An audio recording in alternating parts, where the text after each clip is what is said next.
பிரியமானவர்களே, இன்றைய நாளின் வசனம், உன் சூரியன் இனி அஸ்தமிப்பதும் இல்லை, உன் சந்திரன் மறைவதும் இல்லை. கர்த்தரே உனக்கு நித்திய வெளிச்சமாயிருப்பார். உன் துக்க நாட்கள் முடிந்து போ. ஏசாயா 60:20 ஆம் பிரியமானவர்களே, சூரியனானது மறைவதில்லை, அதுதான் அஸ்தமிப்பதில்லை என்று இந்த வசனம் சொல்லவில்லை. அதே போல சந்திரனானது மறைவதும் இல்லை என்று இந்த வசனம் சொல்கிறது. இவ்வளவு நாளாக உங்களுடைய வாழ்க்கையிலே எல்லா காரியமும் நினைப்பதும் ஆசைப்பட்டதும் எல்லாம் மறைந்து போனதாக, ஒரு கனவை போல மறைந்து போனதாக காணப்பட்டாலும் பிரியமானவர்களே, கர்த்தரை நம்புகிறவன் செழிப்பான். அதே போல கர்த்தருடைய திட்டங்கள் உங்கள் வாழ்க்கையிலே நிறைவேறும். அது ஒருபோதும் மறைந்து போவதும் இல்லை, அழிந்து போவதும் இல்லை. ஒவ்வொரு மனிதனையும் தேவன் தம்முடைய சாயலாக, தம்முடைய ரூபத்தின்படி, தம்முடைய நாசியின் சுவாசத்தினாலே ஜீவனை தந்து இந்த பூமியிலே உயிரோடு பாதுகாத்து வருகிறார். ஒவ்வொருவருடைய வாழ்க்கைக்கு பின்பதாக அல்லது முன்பதாக கர்த்தரை தேடுகிறவருடைய வாழ்க்கையிலே கர்த்தருடைய திட்டம் வெளிப்படுகிறது. எனவே கர்த்தரை நீங்கள் தேடும் பொழுது உங்கள் வாழ்க்கையிலே இருக்கிற கனவுகள், உங்களுடைய வாழ்க்கையிலே இருந்த ஆசைகள் கர்த்தர் நிறைவேற்றுவார். அதில் ஒரு சந்தேகமும் இல்லை. அது சூரியன் மறைவதும் இல்லை, சந்திரன் மறைவதும் இல்லை. சூரியன் அஸ்தமிப்பது என்பது மறைவது என்று அர்த்தமாம். அதை போல் சந்திரன், நிலா, அதுவும் உங்களுடைய வாழ்க்கையில் மறைவதில்லை. சந்திரன் எதை குறிக்கிறது? உழைப்புக்குரிய ஒரு வெளிச்சமாக இருக்கிறது. பகலில் தான் நாம் உழைக்க முடியும், இரவில் இப்போ பார்த்திங்கன்னா உழைக்கிறாங்க. ஆனால் ஆக்சுவலாக சூரியன் பகலிலே, ஆண்டவர் பகல் என்று ஏன் ஏற்படுத்தினார்? மனிதனானவன் உழைத்து சம்பாதிக்க வேண்டும், தன்னுடைய குடும்பத்தை கட்ட வேண்டும் என்ற ஒரு காரியத்திற்காக தான்.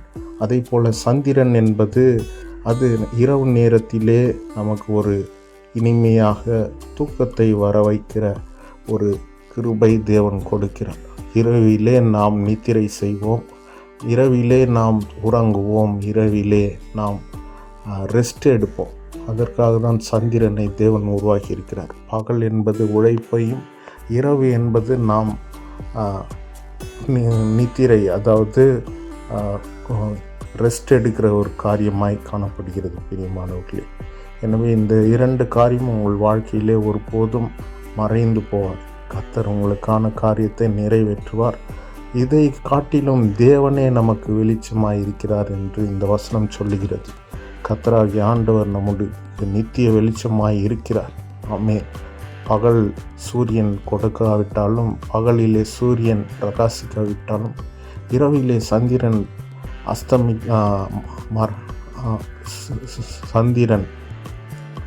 இரவிலே சந்திரன் நமக்கு ஒளி கொடுக்காவிட்டாலும் கர்த்தர் நமக்கு நிச்சயமாய் நம்முடைய வாழ்க்கையில் ஒளி ஏற்றுவார், தீபத்தை ஏற்றுவார். அதே போல ஆண்டவர் சொன்ன காரியம் நம்முடைய வாழ்க்கையிலே நிறைவேறும் பிரியமானவர்களே. அதற்கு தான் ஆண்டவர் சொல்லுகிறார், நீங்கள் கலக்கம் கொள்ளாதீர்கள், நீங்கள் துக்கம் அடையாதீர்கள். நீங்கள் என்னை தேடுகிற பிள்ளைகளாக இருப்பதால் உங்களுடைய வாழ்க்கையிலே காணப்படுகிற துக்க நாட்கள் இனி முடிந்து போகும் என்று கர்த்தர் சொல்லுகிறார். எனவே பிரியமானவர்களே, உங்களுடைய வாழ்க்கையிலே சூரியனானது இவ்வளவு நாள் உங்களுக்கு வெளிச்சம் கொடாமல் இருந்திருக்கலாம். அதாவது உங்கள் வாழ்க்கையிலே நீங்கள் எதிர்பார்த்த காரியங்கள், உங்களுடைய வாழ்க்கையிலே நீங்கள் திட்டம் பண்ணின காரியங்கள், உங்கள் வாழ்க்கையிலே ஆசைப்பட்ட காரியங்கள் இதுவரை உங்களுக்கு கை கொடுக்காமல் இருந்திருக்கலாம். ஆனால் கர்த்தர் சொல்கிறார், இனி அந்த சூரியன் மறைவது இல்லை. உங்களுக்கான ஒரு உதவியை கர்த்தர் ஏற்படுத்துவார். உங்களுக்கான ஒரு வெளிச்சத்தை கர்த்தரே வெளிச்சமாயிருந்து, கர்த்தரே உங்களுக்கு தீபமாயிருந்து, கர்த்தரே உங்கள் பாதையிலே வெளிச்சமாயிருந்து உங்களுக்கு பாதை காட்டி நீங்கள் அடைய போகிற ஸ்தானத்தை கர்த்தரே உங்களை அடைய வைப்பார் பிரியமானவர்கள்.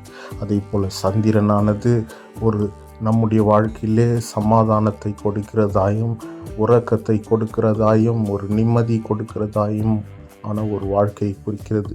உங்கள் வாழ்க்கையிலே இதுவரை இரவு நேரத்திலே பல போராட்டங்கள், பிசாசின் போராட்டங்கள், தூக்கமின்மை போன்ற காரியங்கள் இருந்திருக்கலாம். ஆனால் இந்த இயேசுவின் இடத்தில் நீங்கள் வந்த பிறகு, இயேசுவே உங்களுக்கு நித்திய வெளிச்சமாய் இருக்கும் பொழுது பிரியமானவர்களே, வருகிற உங்கள் வாழ்க்கையிலே இரவு நேரங்கள் இனிமையாக இருக்கும். இரவு நேரத்திலே உங்களுக்கு சமாதானம் இருக்கும், நிம்மதி இருக்கும், உறக்கம் இருக்கும்.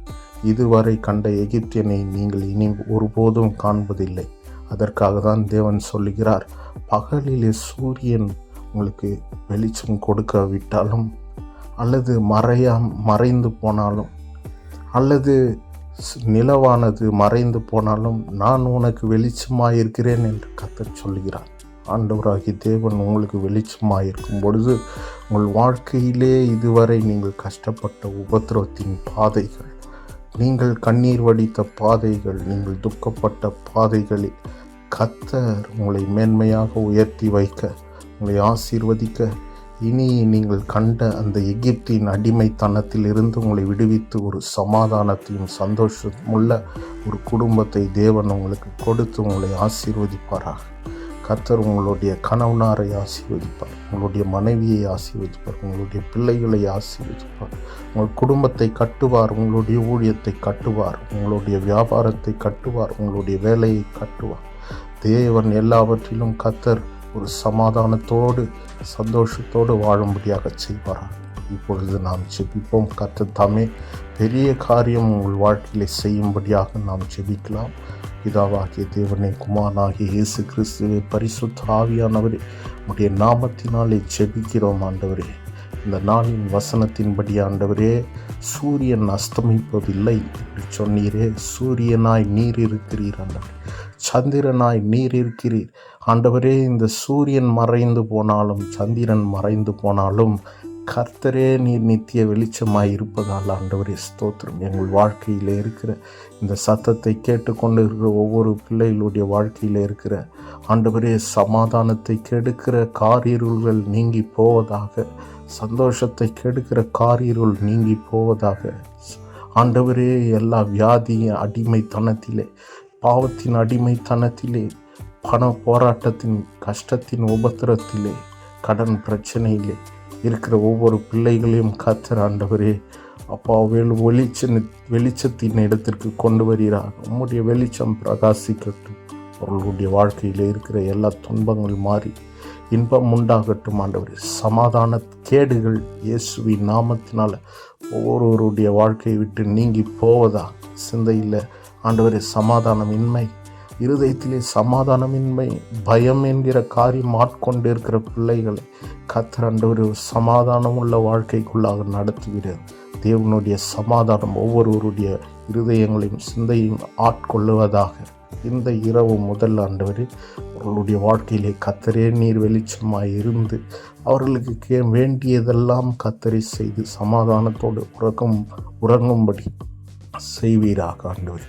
கர்த்தர் நீ நினைத்தது ஒவ்வொருவருடைய வாழ்க்கையிலும் அது தடைப்படாமல் கர்த்தர் நீர் கிரியை செய்ய வல்லவராக இருக்கிறீர் ஆண்டவரே. ஒவ்வொருவருடைய தேவையும் கர்த்தர் சந்திப்பீராக. இன்று முதல் அவர்களை ஆசீர்வதிப்பீராக, மேன்மைப்படுத்துவீராக ஆண்டவரே. அவர்கள் தலைகளை உயர்த்துவீராக.